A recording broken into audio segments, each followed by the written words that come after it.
और 2 से 8 अप्रैल के दौरान मिशन कर्मयोगी साधना सप्ताह का आयोजन होगा और इसका मकसद सरकारी कर्मचारियों में आजीवन सीखने की संस्कृति विकसित करना है। इस दौरान उन्हें एआई जैसी तकनीकों से भी अवगत कराया जाएगा।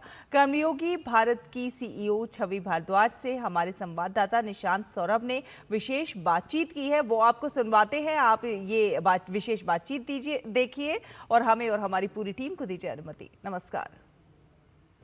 मिशन कर्मयोगी 2020 में शुरू की गई भारत सरकार की एक प्रमुख पहल है, जिसका मकसद सरकारी कर्मचारियों का क्षमता विकास यानी कैपेसिटी बिल्डिंग कर उन्हें भविष्य के लिए तैयार करना है। इस बार मिशन कर्मयोगी साधना सप्ताह का आयोजन 2 से 8 अप्रैल तक किया जा रहा है। क्या प्रमुख आयोजन होंगे इस बारे में और क्या मकसद है, इस पर हमारे साथ बातचीत करने के लिए मौजूद हैं कर्मयोगी भारत की सीईओ छवि भारद्वाज।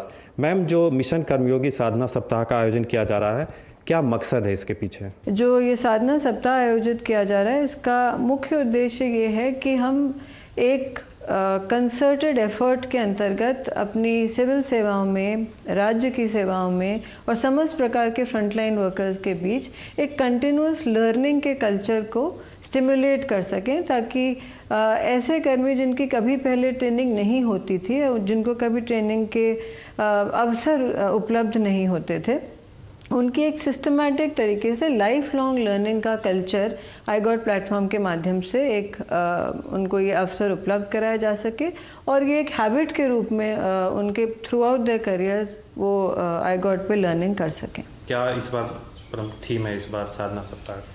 देखिए, 2 प्रमुख हम लोगों के फोकस एरियाज़ हैं। एक तो सेवा भाव, जो कि मिशन कर्मयोगी के जैसे कह सकते हैं एक हमारी आधारशिला है कि हम किस प्रकार से नागरिकों के प्रति सम्मान और नागरिकों के प्रति समर्पण की भावना को सभी हमारे जो शासकीय कर्मी हैं उसको आत्मसात कर सकें। ये हमारा पहला स्तंभ है। और दूसरा एक बहुत इम्पॉर्टेंट जो चैलेंज है और जिससे हम पूरे गवर्नमेंट इकोसिस्टम को ओरिएंट होना है और कर्मियों को भी ओरिएंट होना है, वो है इमर्जिंग टेक्नोलॉजी और आर्टिफिशियल इंटेलिजेंस। तो हम कहते हैं सेवा भाव in the age of AI, मतलब जो बहुत ही तेज़ी से डेवलपमेंट्स हमारे चारों ओर हो रहे हैं, उसमें हम अपने शासकीय कर्मियों को किस प्रकार से सशक्त कर सकें, उन्हें केपेबल बना सकें कि वो एक सेवा भाव और समर्पण भाव के साथ अपने जो दायित्व हैं उनका निर्वहन कर सकें। iGOT प्लेटफॉर्म जो है उस पर सरकारी कर्मचारियों को या लर्नर्स को किस प्रकार के कोर्सेज और फैसिलिटीज़ प्रोवाइड कराई जा रही हैं? हमारे प्लेटफॉर्म पर वर्तमान में 4600 से अधिक कोर्सेज उपलब्ध हैं जो अलग अलग प्रकार के विषयों को एड्रेस करते हैं। तो जो कोर डोमेन या थीमेटिक एरियाज़ के अराउंड हमारे पास लगभग इन सारे कोर्सेज में से 60% कोर्सेज उनके कोर जो जिस कार्य क्षेत्र से संबंधित कोर्सेज हैं। फिर व्यवहार संबंधी कोर्सेज, एटीट्यूड संबंधी कोर्सेज, कैसे हमें शासकीय जो हमारा कार्य क्षेत्र है उसमें किस प्रकार का व्यवहार रखना है, लीडरशिप कैसी होनी है, कम्युनिकेशन किस प्रकार किया जाना चाहिए, इन सब विषयों पर हमारे कुछ कोर्सेज हैं। और फाइनली स्किल फोकस्ड कई कोर्सेज हैं। इसमें एआई और इमर्जिंग टेक्नोलॉजीज़ एक बहुत महत्वपूर्ण एक एरिया है, जिसमें हम लोगों ने कुल मिलाकर अगर हम देखें तो 180 कोर्सेज ऐसे हैं जो एआई और इमर्जिंग टेक्नोलॉजीज़ पर फोकस करते हैं। पहली बार साधना सप्ताह में राज्य सरकार के कर्मचारियों को भी जोड़ा गया है, तो उसके लिए क्या तैयारी की जा रही है आप लोगों के द्वारा और कितने हम कर्मचारियों को एक्सपेक्ट कर सकते हैं कि साधना सप्ताह के दौरान जुड़ेंगे? आज की स्थिति में अगर हम देखें तो हमारे पास 1,52,00,000 से अधिक कर्मी हैं और सभी 36 राज्य सरकारें और यूटी गवर्नमेंट्स के कर्मी भी इसमें जुड़े हुए हैं। इनफैक्ट ज़्यादा संख्या में राज्यों से कर्मी जुड़े हुए हैं।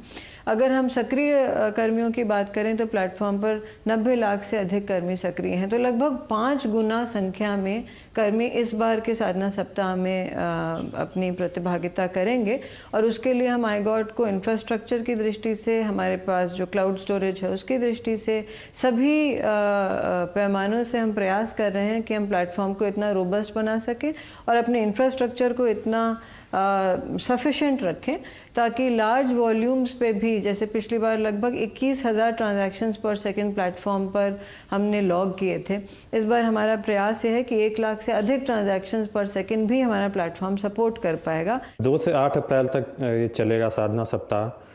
तो इसके अंत में हम क्या आउटपुट एक्सपेक्ट कर सकते हैं? पिछले नेशनल लर्निंग वीक के दौरान माननीय प्रधानमंत्री जी के निर्देश थे कि सभी लोग देखें कि किसी विषय पर कोई कोर्स करने के बाद उस पर आपस में सामूहिक चर्चा करें, उस पर मंथन करें, रिफ्लेक्ट करें। उसी से लर्निंग और बढ़ती है और हमारी समझ किसी विषय के बारे में और बढ़ती है। पिछले बार के इस सुझाव को हमने सामूहिक चर्चा का जो स्वरूप दिया है, प्लेटफॉर्म पर भी वो फीचर अब उपलब्ध है, तो हम ये भी बता पाएंगे कि किन विभागों में किन विषयों पर कितने कर्मियों ने सामूहिक चर्चाएं की और उनका क्या परिणाम रहा। सिटीजन सेंट्रिसिटी और AI रेडीनेस, ये दो हमारे मुख्य फोकस एरियाज रहेंगे और इनको हम जितना ज़्यादा लोगों तक पहुंचा पाएँ और जितने ज़्यादा कर्मी इन विषयों के अराउंड लर्निंग कर पाएँ, डिस्कशंस कर पाएँ और इसको अपने व्यवहार में और अपने day to day workplace पे यूज़ कर पाएँ, ट्रांसलेट कर पाएँ इन देयर वर्क, तो मेरे ख्याल से वो हमारी असली उपलब्धि होगी। तो आपने कर्मयोगी भारत की CEO छवि भारद्वाज को सुना, जिनका कहना है कि जो मिशन कर्मयोगी साधना सप्ताह का आयोजन किया जा रहा है उसका मकसद सरकारी कर्मचारियों यानी सिविल सेवाओं के भीतर लाइफ लॉन्ग लर्निंग यानी आजीवन सीखने की संस्कृति विकसित करना है। कैमरा पर्सन SP दुबे के साथ निशांत सौरभ, DD न्यूज़, दिल्ली।